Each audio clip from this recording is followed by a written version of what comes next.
Russians torture prisoners of war in Ukraine, that's a fact. They don't care who you are or where you come from. For them, nationality means nothing. Ukrainian or British soldier or civilian, it's all the same. Humanity and law mean nothing to the Russian occupier. My guest today knows this all too well. He's a former soldier of the Royal British Regiment who joined the Ukrainian Marines and fought in Mariupol. He was captured by Russian forces and spent almost 6 months in captivity. Welcome, Shaun Pinner. Shaun, it's a great honor and pleasure to have you here in our studio. Thank you. It's a pleasure to be here. So, Shaun, I think that the thing you got through in a captivity, not everybody could survive.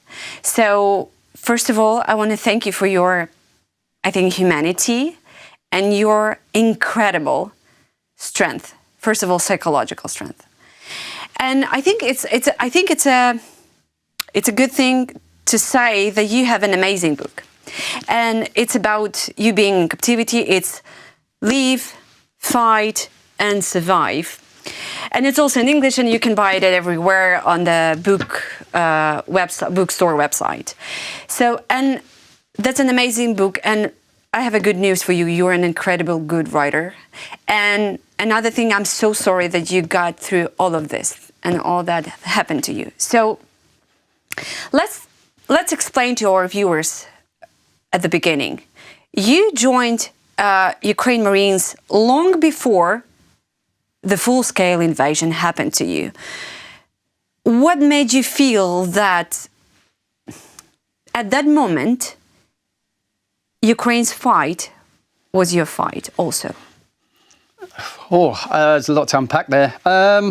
Generally, I came in 2018, so I was actually a sniper instructor with National Guard for 2 years before I joined the Marines. By 2020, I'd got married. My wife's Ukrainian. I found a home in Mariupol. My friend had worked there and said, "Did you fancy?"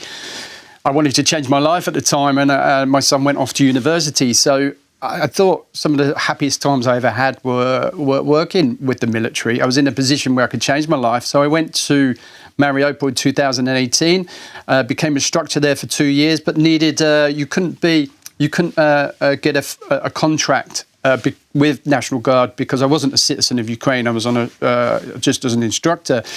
So by 2020, I got married. And I needed to stay in the country. So I offered to do a 3-year contract with the Marines, so I can get 3 years in the Marines and then get my citizenship. So I was able to stay in the country, which I thought was a fair exchange.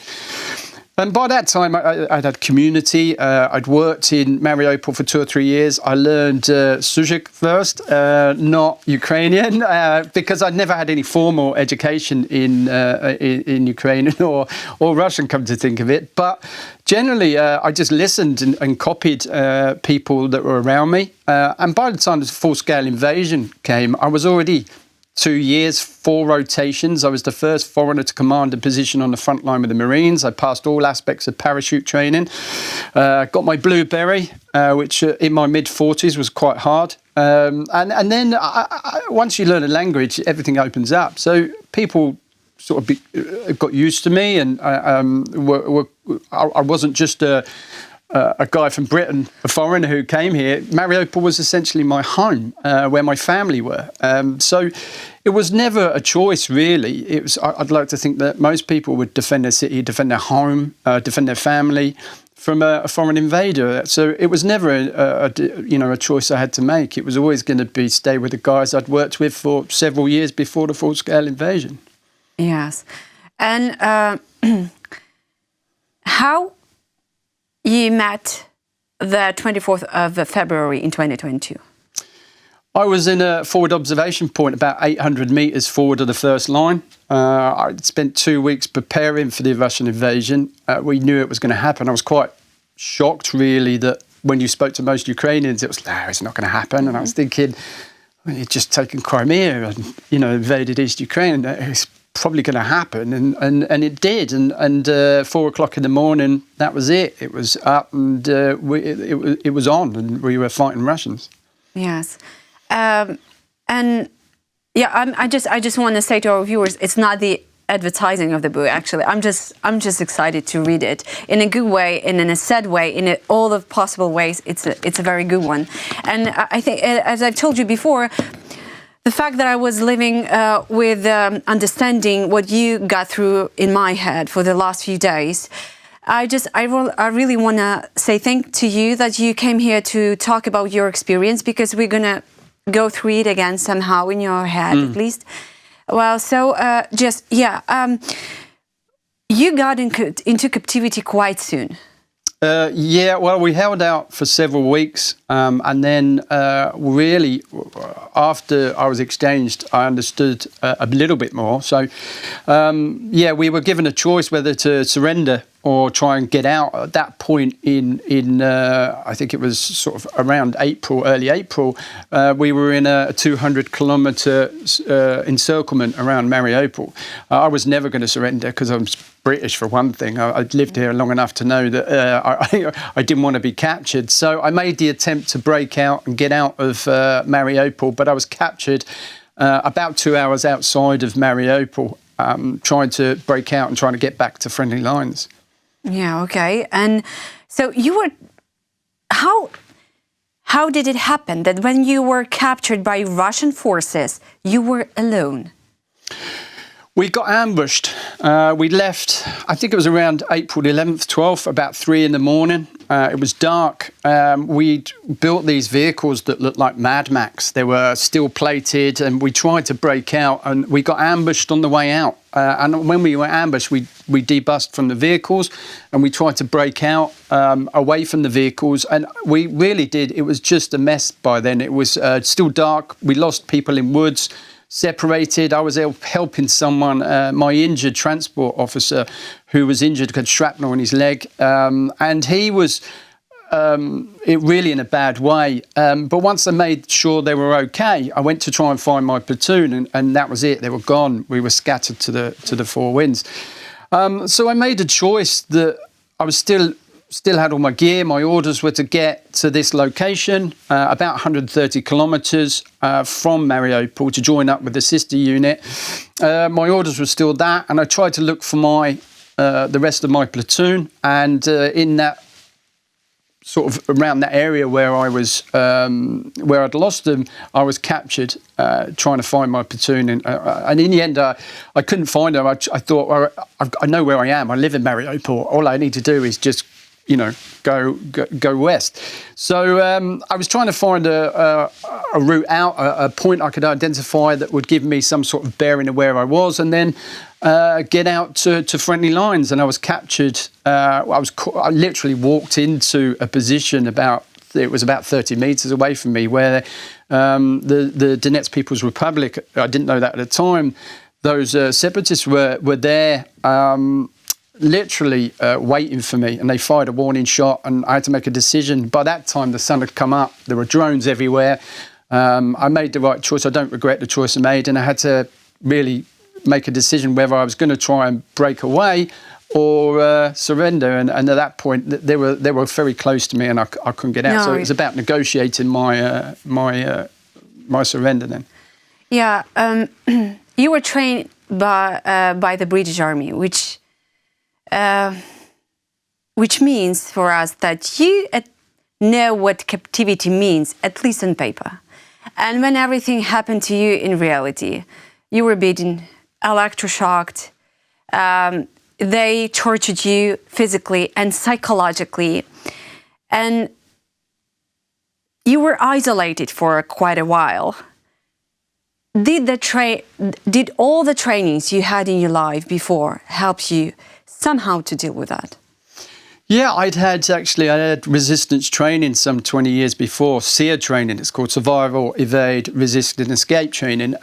In America, funny enough, in Washington State, before I went on a second deployment to Bosnia in the early 90s. I'd experienced that, which is a 6-week cut-down version, but I'd experienced what it was like to be captured, tortured, put in front of the camera, how to deal with that, how to survive off the land. So I'd had some sort of experience with that.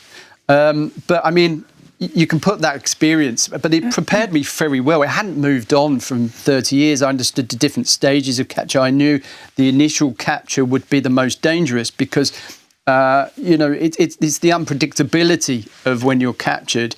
that's the most dangerous. So I knew exactly what I was going, and I'd lived here a very long time. I knew what to say, when to say it. I could understand a bit of the language, so that helped. If you don't understand, sit down. It could be enough to get you, a broken rib or worse. So yeah, I understood a bit of the language. I understood the culture. I understood who my enemy was, and I think that was largely a lot to do with why I survived that initial capture, and I wasn't just shot in a car park somewhere, worse paraded through on videos and that you see now, of executions and going back to your family. So I was quite lucky, and it is a lot of luck when you are in that situation. Those early stages is a lot of luck thrown in. From your experience, what keeps a person alive in the captivity? I mean, is that somehow discipline or imagination or faith, or in your case, your past experience and that phone call of your wife that told you these three phrases? What was that? Or was that a complex? It's everything. I was lucky enough that I had, first of all, when you're in captivity, you go through those roller coaster ride anyway. The strongest person will go up and down with emotions. You've then got the added torture, the starvation that's thrown in, which could make you tired one day, angry the next. Food becomes a commodity. You're then looking around you, who's a threat. It's a lot of things weighed up when you're captured. Probably need longer to talk about it, but to cut it down, I was lucky enough that I met people as well that picked me up when I was down. We supported each other.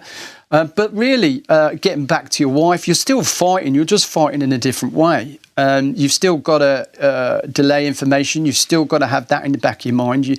You are going to break at some point. But Russians don't use torture in the way that it's portrayed in the movies. It's not what they do. What they want you to. They use torture to get you to admit to things you probably never did and places you never were.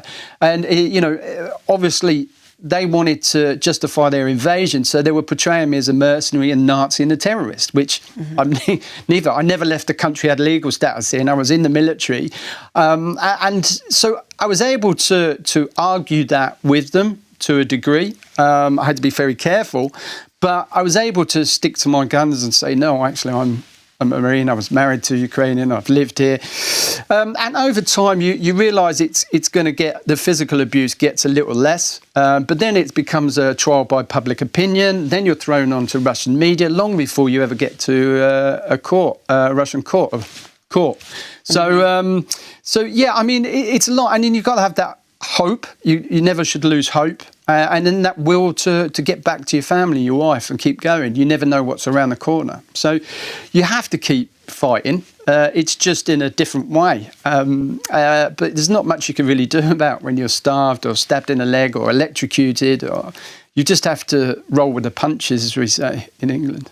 What struck me in the book, that it was always almost at the beginning of you being in a captivity, and you said, if you want to kill me, do it now. Something like that, you said. And I could not even close imagine that kind of a feeling. But how many times you had the feeling that you better to be killed than to live in that circumstances? I think looking back in hindsight, I think when they mock executioned me and didn't pull the trigger was a sign that I had some value. And once you're looking for those small victories, those small goals when you're in captivity, and I think one of those, once I realised I had some value, even though I didn't really have control or know what was going on around me or what was being said or what was being bartered, I had that idea that somehow I had some value, and I put that to the test in the book. I won't spoil it, but I put that to the test and realised once I had some value that I wasn't going to get killed. Somebody was responsible for me. So I could then extend and push the boundaries with resistance inside while I was in captivity. You can't train for pain. You can mitigate it somewhat, or you can, but those goals are what you're intending to get are those goals, those small victories. So it could be a cigarette, some spring water. It could be bartering with media to get some food. I mean, the Russians love filming me eating a burger. I mean, they didn't feed me at all. We had starvation's by far the worst torture. So, we had a little bit of bread each day. And by the time the trial came around, I was about 60 kilos. I looked like I'd been one of those prisoners in Auschwitz that had just been released. I was so skinny. I was probably 60 kilo. I normally weigh about 85, 86 kilos. So I'd lost a significant amount of weight. You could see my ribs, the pictures on the trial. I was just emaciated. I saw them. Yeah. So I mean, there's not much you can really do about your environment. All you can do is just keep that strong will to get back home. Were Russians trying to erase your identity as a soldier and as a man? More so. They had an agenda. So they're pushing the mercenary narrative, the Nazi narrative. They're selling the justification for the war. Doesn't matter that I've got a contract. They just don't like the British passport. So it didn't matter. And under the Geneva Conventions, technically, I'm a Marine, a government. I'm entitled to those protections as a prisoner of war. But they weren't interested in that. What they wanted to do was project me as a Nazi, a mercenary, a terrorist, when really I'd never left the country I had legal status in. And literally, I was, I couldn't really do, that narrative was formed about me while I was in captivity, which is why I was so angry when I got exchanged, which is the reason why I wrote the book, because I needed to tell my side of the story, what actually happened. It was, they're doing more than that. It's not just to dehumanise you. It's really to project the narrative, the justification for the war. Look, we've got a Nazi and a mercenary and a terrorist, when really you're not. I'm not a Nazi. I'm certainly not a terrorist. I never invaded another country to topple a government. So, and that's what you've got to keep, that identity of who you are, and just hope that everybody who watches the Russian propaganda it knows who you are, which generally they do. They know you're going to be tortured. They know that anything you say is under duress. So, my family and everybody was strong. When I got out, I got a million messages. We didn't believe him. We're glad you're out. It's just ridiculous. Yeah. Yeah, actually, Shaun, speaking about Russian propaganda, millions of people saw that Russian propaganda videos with you, definitely staged, edited, meant to humiliate. And could you tell us, please, what was behind the scene? How did they force you to admit things you have never done and had nothing to do with you? Well, first of all, I mean, the first thing to do is initialise you. They torture you. This is the worst it's going to be. They're going to electrocute you, stab you. They're going to beat you daily, stick you in an isolation cell, not let you get any sleep, make you sign confessions, and then they're going to do all the nasty stuff. When I got my indictment papers, it said I was in court and on the Russian system from about the 18th and 19th of April. I was captured on the 13th of April. For those days, they were deciding what to do with me. And that was where I was at the black site, going through all those interrogations, the electrocutions on the ear, the starvation, the isolation cell, the threats were going to kill you, until at some point somebody said, well, we're going to put him on trial. So they could have done anything to me, but somewhere along the line, I had some value. They wanted to exchange me. And for Medvedchuk. For Medvedchuk. I think we got a good deal, actually. We got 150 Ukrainians out for Viktor Medvedchuk and 55 Russian officers. So in the end of the day, they wanted some people. And that's the only reason I'm alive, is because they wanted Viktor Medvedchuk. So I had no doubt they would have shot me at some point if they didn't think they could get Viktor Medvedchuk. But you never told them on camera things that they wanted you to say. It was weird. The questioning wasn't the tactical question I thought would come. Like I said, they're pushing a narrative. What they want you to say is that, they want to tell people that you are a Nazi. So in captivity, if you hold your ground a bit, and if you don't cave in and you take the knocks, eventually they just sort of give up with you. They're pushing that narrative. They're not going to beat you down. It's not like the movies where they say, tell us what you know, electrocute you, because it doesn't work. I mean, if their line of questioning was, you work with Elvis, I'm probably going to tell them if they're electrocuted, yeah, I've seen him, he works with me every day. it just doesn't work. But what they want you to do is torture you enough that you eventually you just go, yeah, I'm a Nazi, I'm a mercenary, I'm a terrorist. And that's what they want to do, because then you're in the system. And then you're just going to, they don't exchange you, go to Gulag for 20 minutes, or they're going to shoot you. But that's not happened to you. No responsibility. No, because they wanted someone. And that's it. That's the only difference. We've still got guys who weren't born in Ukraine in captivity now. But they're not getting the same where they are. Why they're not being exchanged, who knows? Who knows, yes. Well, I was reading that they were making a scene when you were eating on cameras. Is that true? Oh, yeah. Because actually the only food you had was a dirty water and bread. Yeah. Nothing else for months. So we were really quick to understand that once I realised I had some value, if they wanted an interview, I became, if I wanted a cigarette, I could get it.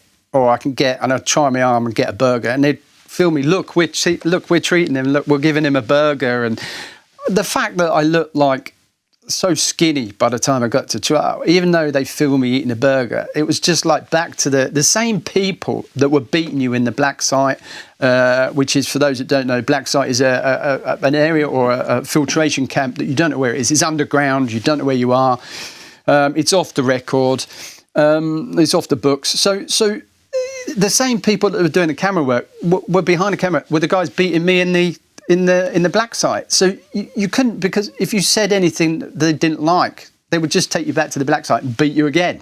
So you had to be very diplomatic about how you talk to the cameras. And I'd had lots of experience with, propaganda training and talking to cameras and media work anyway. So, I had to be very careful. But when you reply to an answer, you can't, you have to be very careful about what you say, because one of the things I nearly called them was, separatist, terrorist. You can't say that, or I'm not a terrorist, because one of the questions we had was one of the interrogators came in and just sort of said, would let you ring your home, and they would tell you that my mum would tell me, we've talked to Hostage UK, and after the call, the guy would go, Hostage UK. And I said, yeah, Hostage UK. Who are they? And I don't know who they are. He said, what do they think we are? Terrorists. And you can't just say, well, I'm a hostage now. You're trying to, I'm not a POW. You're trying to exchange me. Technically, I'm a hostage now. So you have to be, and they're asking you these questions. What do they think we're terrorists? And what do I say? It's how do I get out of that? So it is. You have to be a bit diplomatic. It tests your political skills, and you have to but if you can build a rapport, and sometimes, like in the book, I said that there's some jokes about cigarettes, This guy still offers me a cigarette, and I say, yeah, I'd love a cigarette. He said, sorry, but they're like the worst Russian kind of cigarettes. And I said, I don't care. They could be from Uganda for all I know. And he tells his mate, and his mate starts laughing, You're trying to build a rapport or try and understand that you're no threat. And at some point, they made a decision that I wasn't someone who was of interest. And then eventually, they moved me to Makivka, Devet Nostra Sim, and life got a bit easier. And I was thrown in with other Westerners who were captured too. At what moment your family, your wife, your mother, your son realized you were in a captivity?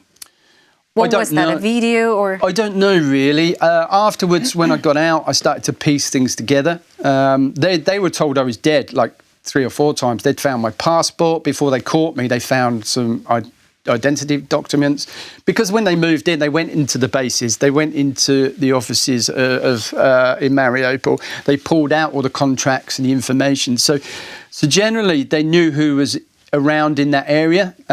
So they were starting to put documentation about me saying he's dead, and it was all on social media. My family was attacked on social media saying he's dead, and my nieces were attacked on there saying that he's dead. They were sending them messages through Facebook and trying to track my family down. So they thought I was dead several times before suddenly I popped up on an interview, sort of, I think it was about the 20th of April, where a very well-known Russian propagandist, not a journalist, but a Russian propagandist, was in the prosecutor's office filming me.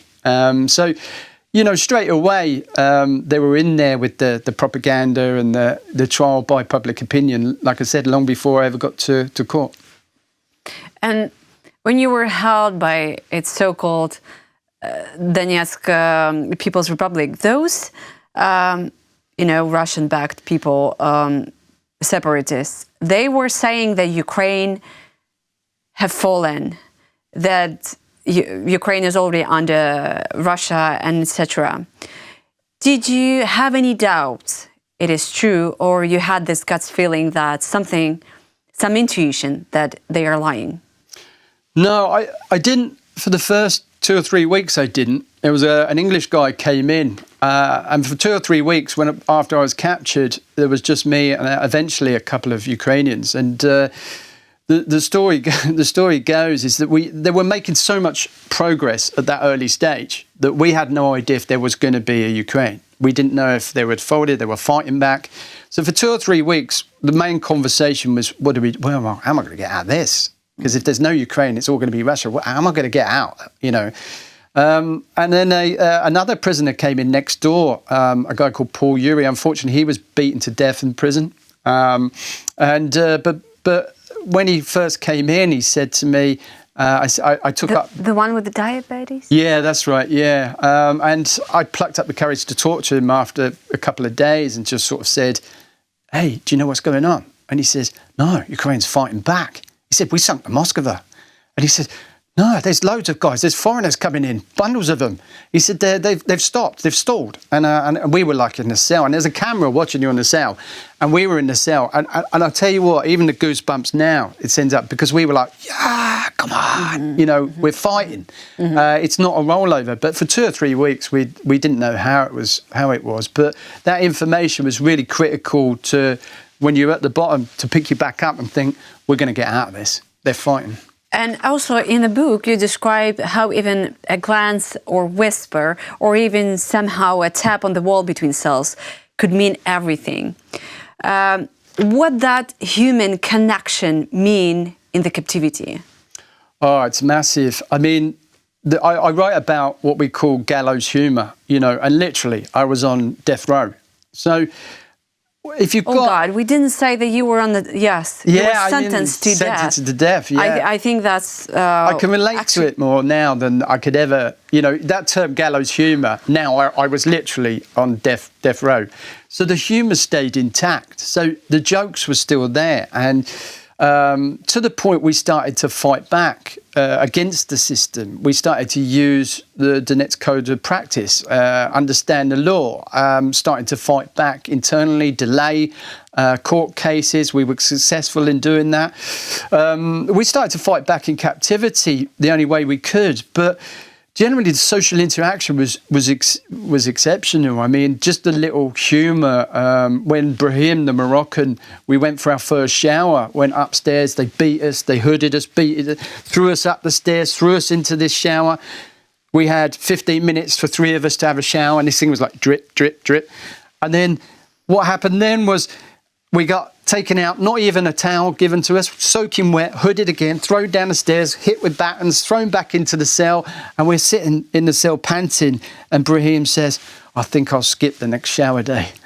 And that humour was just there, even at the black site, which keeps you going, because you never know what's around the corner. And unfortunately, Paul Yuri was beaten to death in the cells. So, it was really important to keep that focus and that dialogue and humour. So, like I said, a tap on the window, a talk through the window, talking to a new prisoner, finding out what's going on, that's massive.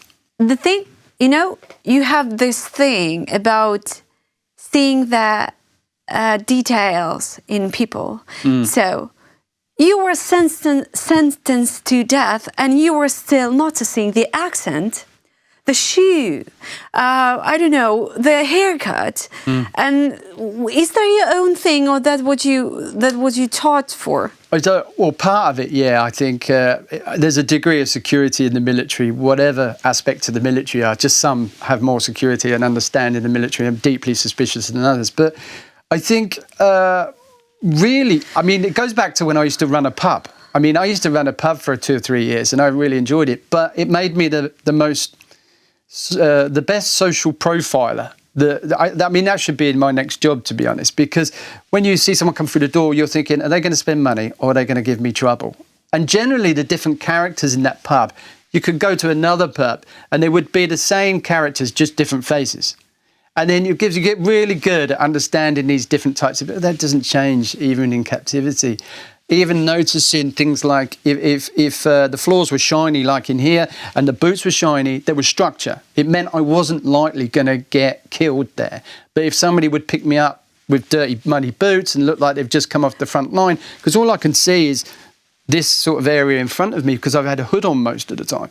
So I was assessing the situation of what I could hear and what I could see. And generally I was starting to pick up what was good and what was bad. Your whole life just becomes about sound, because when you're not in an isolation cell or a cell underground, everything comes about pattern of life, normality, and you identify the abnormal in the normal, which instinctively happens when you're in that environment anyway. Does that make sense? Yes. So you're looking, for example, they would play death metal. It was only the second prison they played ABBA. I mean, that was just dreadful. But they played death metal on repeat, and it was on a loop. And I could work out the time of the day by how many songs, and it would say it was 17 songs and then 3 minutes a song. I could work out roughly how long the playlist was. So when it repeated, I understood how many hours had gone past. And when it stopped, we knew people were coming in or being taken out. So you start to get used to that pattern of life, and it all becomes about hearing because you can't see anything. So you start to understand what's going on around you just by listening day in, day out. You've got nothing else to do. How are you reacting right now, at this period of life, now, when you hear such music like Eye of a Tiger? Jokingly, I mean, Cher was one that was played at Makivka all the time, 3 times, 4 times a day. Do you believe in life after love? And now every time I hear that, it's like, do you want me to turn it off? My wife says, and I'm like, no, keep it on. It's like, and my friend, we heard it so many times. Dylan, who was captive with me, sort of said, well, do you? And I was like, what? He said, believe in life after love. And I was like, shut up, Dylan. You know, it's like, so the camaraderie and the humour was there. But I mean, that stuff's going to be with you forever. When I got home to England, it said, British prisoner Shaun Pinner makes it home, death by ABBA. You know, it was like the headline. And I was like, oh, it just wasn't like that. But they picked up on one thing, you know, ABBA. But yeah, I mean, it's just, you know, those sorts of, you've got to remember it's the way of dealing with it, those humorous moments, to try and you deal with it better when you look at things in a different way. And I think generally soldiers have that. It's the best humour in the world because they make light of some of the darkest things. You recently won a landmark court case in Kyiv, one of its kind. Could you please tell us more about it? I was approached by a big lawyers in London and said, would you be interested in really what would be a landmark case of taking a state to court for their actions? And I said, yes, obviously. First of all, I said, how much is it going to cost me? And they said, no, we'll do it pro bono. I said, yes, obviously, I'm going to say. But the bigger picture is, if we're successful in taking Russia to court, then, which we have done, we've got the verdict here, but we're now looking to enforce that verdict in the UK, which means we can then go after Russian assets. And if we do get that enforcement in the UK, we then can open the door up for anybody affected by Russian aggression to then make a claim against Russia. So it is something new. It is never been done. There's no pathway to doing that.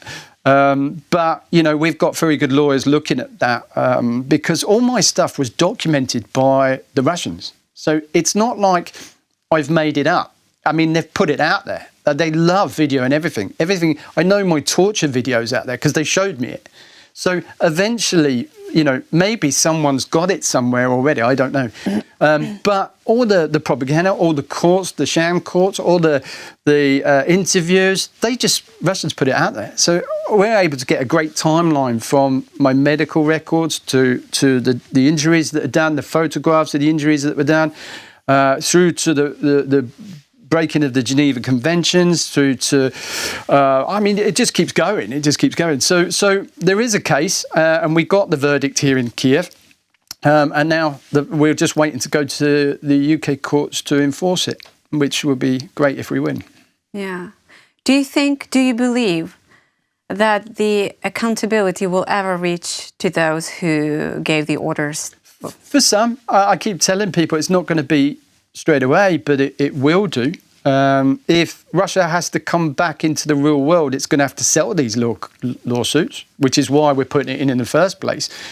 So they are going to have to settle these lawsuits, and then look at I can't remember his name, Mladic. I can't remember Milosevic. Yeah, Milosevic. Look at they do come. It does come around.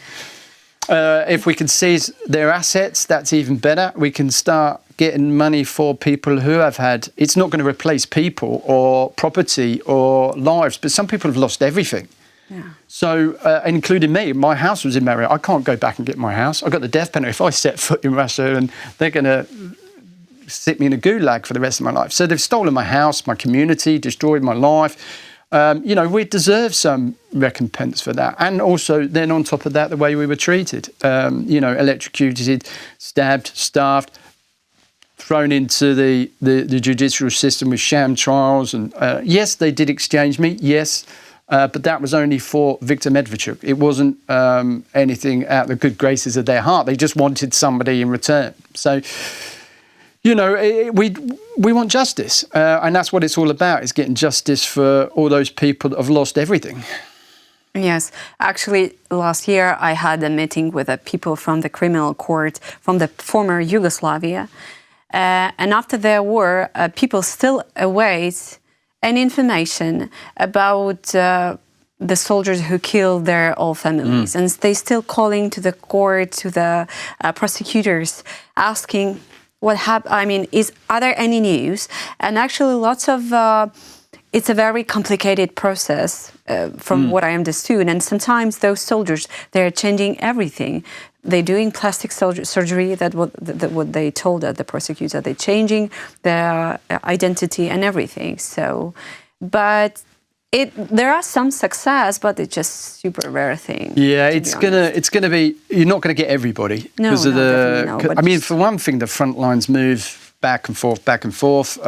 You're never going to get closure on some cases, unfortunately. It's too big, and this war's been going on for too long. So, but we will get, some people. Our viewers don't know, but we met at the conference Vladimir Putin Dufakov. And can you say that? I wasn't sure you could say that. Yeah, VPDFR. Well, it maybe once, maybe a few times. So you cannot imagine how many times John Sweeney said that during our recording the interview. Really? Recording the interview. Yes, he knows that. So basically, yeah, and that was he asked on the stage the question to all the people who were presented there, what do you see the end for? How do you see the end for Putin? And how do you see the end for Putin, to be honest? It's difficult. Dare I say, there's a whiff of positivity now because we can see the Russians suffering. We can see the fuel crisis. We can see it's not where we want it. But if you go back to when we had the year-long ammunition drought, where we didn't even know there was going to be a Ukraine by, I think it was last summer, it's definitely changed. We're not at that place. Now we're talking about tomahawks. Now we're looking at Ukraine actually being trusted to have that weaponry. This is a massive step. You think back to January where Trump was trying to solve this in 24 hours and blaming Zelensky for the war, and what a U-turn in 6 months. What's happened? There's a lot of support in America. It's not what people think. There's a lot of support in America. I think a lot of people are telling him it's not what you think. Putin has not achieved his goals in nearly 4 years of fighting. None of his original principles. So essentially, he's stuck. This is only going to go bad for Putin unless he comes to the table, which he could very well be doing now that tomahawks are being mentioned. So otherwise, if economically Russia collapses, he's just going to go the same way as probably Gorbachev. Suddenly he'll be removed. Suddenly he'll be in a rehabilitation on a holiday under house arrest or something, and then we'll have a quick succession like we did then. I'm 52. I remember all this from before, the collapse of the Soviet Union. So they've done it before. They've got pedigree. There's no reason why, if Russia collapses economically, we could end up going back into the occupied territories without a shot being fired. We could actually, go back into Mariupol in theory if it collapses. I think we're a way off that yet, but I think it's never been more obvious that how fragile Russia is. I think Ukraine has pretty much showed the world how Russia is not the second most powerful army in the world. The size of Russia is its Achilles heel. They're now hitting refineries all over the place. So, I think, it's a difficult one to call, but dare I say it, I think we're a lot better positioned than we were probably a year and a half ago. Shaun, do you think with the Tomahawks, we may destroy energy system in Russia? As Ukrainian president said earlier that we may create blackouts in Moscow as well they are creating blackouts in Ukraine. I think Ukraine will use these weapons conservatively because they don't have enough of them to be able to do what Putin is doing in Ukraine. So they're going to hit military targets. Don't have them at all. Exactly. So anything we do get has to be used effectively. And then you've got the developments and innovations that Ukraine's making itself. Flamingos and drones. And, these weapons are just more accurate, fly lower, faster, and cover more distance. So,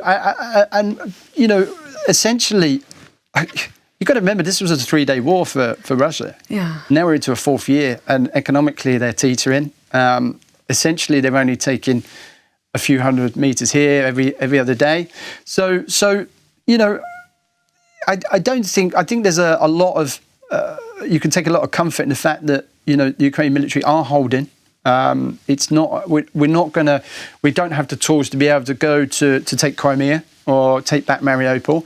So we're fighting in the only way we can. And unfortunately, I think the Polish foreign minister said today it could go on for another 2 or 3 years. And I've been an advocate of that all along. I don't think it's going to end. I said in February, don't get too optimistic about peace. Putin doesn't want peace. And I think we could be going for another 2 or 3 years. Yes. What was the most hardest thing when you were released? Was that, I don't know, sleep, noise, trust, or just people around you who have no idea what you got through? I slept like a baby as soon as I got back. Never had flashback, don't have PTSD. A lot of it's to do with age, I think, and experience, life experience. Good. I'd had training, I'd 13 years in the military, 9 of those learning how to fight Russians. And doing all those courses, it wasn't new. I knew if I was captured what I was going into. I didn't go, I'd been in the country long enough. I knew what would happen. It wasn't going to be the Ritz-Carlton. I was going to go through all that. So I'd expected, and I pretty much prepared myself for that. But yeah, I mean, it's you give it to what happened to me to a 19-year-old in Mariupol. I would say half of my platoon, that was their first operation. Some of those kids are never going to come back from that. So they're going to need a lot of support when this war does end and when they are exchanged back. For me, I get to tell the story, which many of my friends died in Mariupol or are still in captivity. And I think there's a lot to do with being stubbornness and an obligation to tell people what happened in Mariupol. For example, saving the Russian speakers. Well, my family predominantly were first language Russian speakers, Ukrainians. I lived in an area predominantly which was, I would say, was full of Russian-speaking Ukrainians. So he didn't save us or my family or my community. I was living in Mariupol. He stole my house, destroyed the city. So I'm able to fight those narratives as a Russian-speaking Ukrainian that was just born in London, if you get my drift. So, I mean, the only country I've ever been persecuted by for speaking Russian is by Russia. I still talk Russian now in Dnipro. I don't get jailed for it. So I'm spending every day fighting these narratives, still fighting with Western media sometimes about them calling me a mercenary until I write to them saying, do you realise you're pushing a Russian narrative there? I'm not. I'm a Ukrainian Marine. doesn't matter where I'm from. You know, you need to call me a Ukrainian Marine, you know, not a foreign defender, a foreign fighter. I'm not. I've lived here all my life. Lived here since 2018. Yeah. So, you know, we're constantly fighting these narratives, and that's what we're still doing 3.5 years in. Do Russians threaten you after you released the book? I don't get through a day without, we should have killed you in Donetsk, or you're a Nazi mercenary on social media. Oh, every day. How they are trying to get in touch with you? Social media? All on social media, because I mean, I can't go and do what I did before. I'm 52 now. I've got so many injuries with my back and shoulder. I was blown up in Mariupol by a train IED, so I have to wear glasses now. Can't see properly out my right eye. So it's not like I can go back and do what I was doing before. Plus, with the court case and everything, I can do more damage now outside and pushing, supporting Ukraine from the outside than I could ever do in a trench or the front line anyway. So yeah, I mean, they contact me every day. And the more high profile I've become, because we're trying to arrange a trip to America in spring, the more high profile I've become, the more out there the higher echelons, like the come after me on social media, you know, or have something to say. And it's just going to get worse. So they're going to come after me. The more, like I said, the book's now, the screenplay's been written. It could be made into a film. So I guess that's going to put me at another level. I do more TV, more media now, wherever I can. So I get a lot of stick on social media because I'm really trying to fight those narratives. Like, you know, we're all Nazis. No, we're not. It's not like Brandenburg in Mariupol. We're not all Nazis. And, you know, it's not like that at all. So it's an obligation to really fight those narratives now that had some sort of success over, you know, the last 3 or 4 years. But I think people are starting to understand there's more fight on social media now about those narratives. Yes. Well, I've heard the thought from the Ukrainian soldier who came back from the Russian captivity. He said that it's not a very right thing to tell about the captivity because it may harm those people who's still in the captivity. What do you think about that? It is. Excuse me. It is a question. Yeah, well, very diplomatic about what I say. Most of they put out the propaganda in the first place. They put out the videos. They've put out the narratives. They've put out so all the videos and all the things we use to identify them as torturing and executing is already being put out by them. It's not anything I'm doing. It's their videos quite often I'm using of them executing prisoners or beating or torturing them. So it's not anything that I could do. Plus, they're already going through that system there anyway. The reason that I had to change the names in the book was to protect the guys that were still in captivity. So we do make precautions, but a lot of this, the bad stuff that they're doing, they put out themselves. What can you tell about the difference between how Russians treat Ukrainian soldiers and, you know, those who they captured in Ukraine in captivity, and how Ukrainian army treated Russians? Once they realised after 2 or 3 months that I learned, I kept it to myself that I could speak a bit of Russian. And once they learned, it did put me on another pedestal. And they were saying stupid things like, so you married a Ukrainian, so if we found you a good Russian woman, would you come and fight for us? And I'd be like, no, it doesn't work. Like, I want to go to see my wife. I want to go back to my wife, and my mum would kill me, you know.